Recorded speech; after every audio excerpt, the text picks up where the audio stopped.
Do vestigial organs have a function?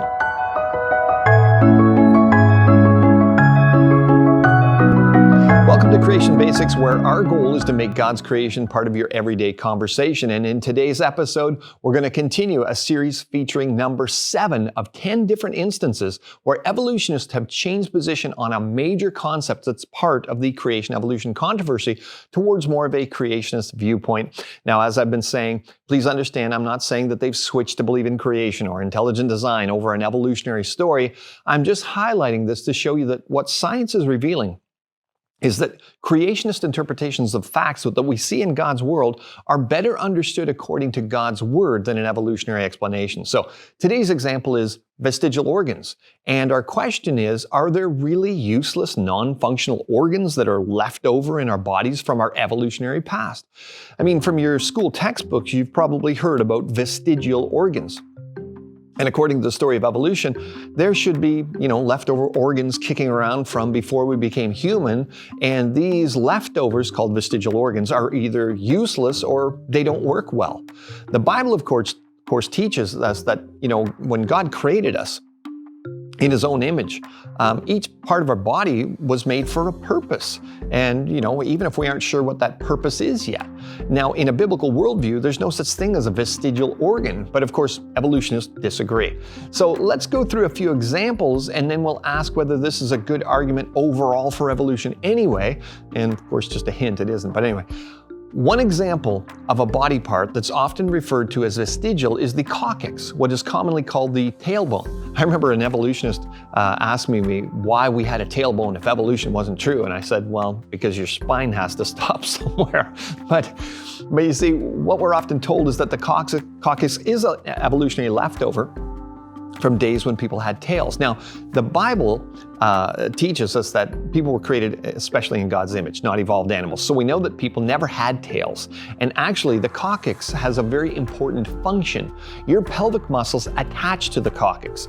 These muscles form slings that keep all of your pelvic organs in their proper place. So the coccyx is very important because it gives a place for these muscles to attach to so that everything can work properly. So you should thank the Lord for creating it. And if you don't think your coccyx has a function, you should, maybe ask your doctor to remove it, and you quickly find that it does have many uses. Now, tongue in cheek.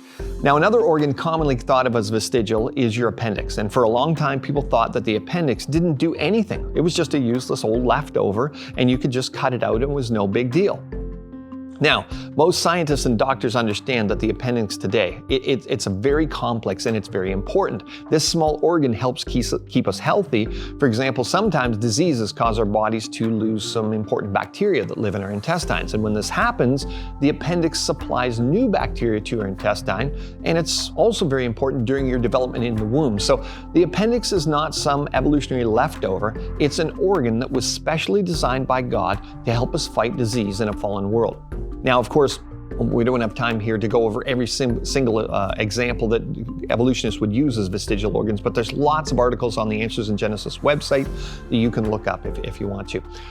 As a matter of fact, did you know that at one time evolutionists proposed the idea that the human body contained over 100 vestigial organs?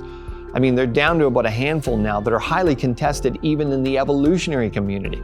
But, think of the big picture of history anyway. Does the idea of a degenerate organ really support the story of evolution anyway? No. Biblical creationists, of course, believe that when we were created perfectly, but then the fall occurred. We started off perfectly and we've fallen and degenerated over time.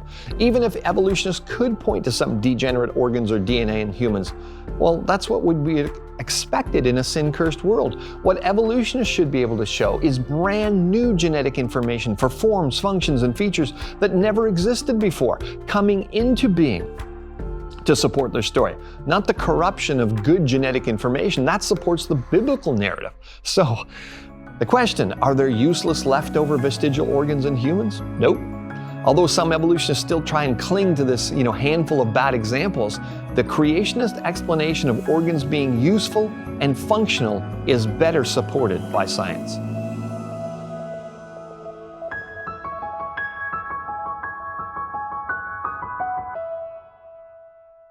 Hey folks, Calvin here. Subscribe to the channel, ring the bell, share the content, click the button, blah, blah, blah. I know, you've heard it so often, it's just annoying. But here's the thing. If you're enjoying this content and want other people to benefit from it as well, kind of think of it as donating to our Answers in Genesis Canada advertising campaign without having to spend a dime. We want to be good stewards of your support, and of course advertising is very expensive. But with the algorithms set up the way they are, it's kind of like getting these platforms that are often quite unfriendly to Christian content to promote gospel outreach for free. And if you've been blessed by this content, understand the importance of biblical authority, and have the means, please consider giving a one-time gift or becoming one of our monthly supporters by clicking the link below. Stay blessed.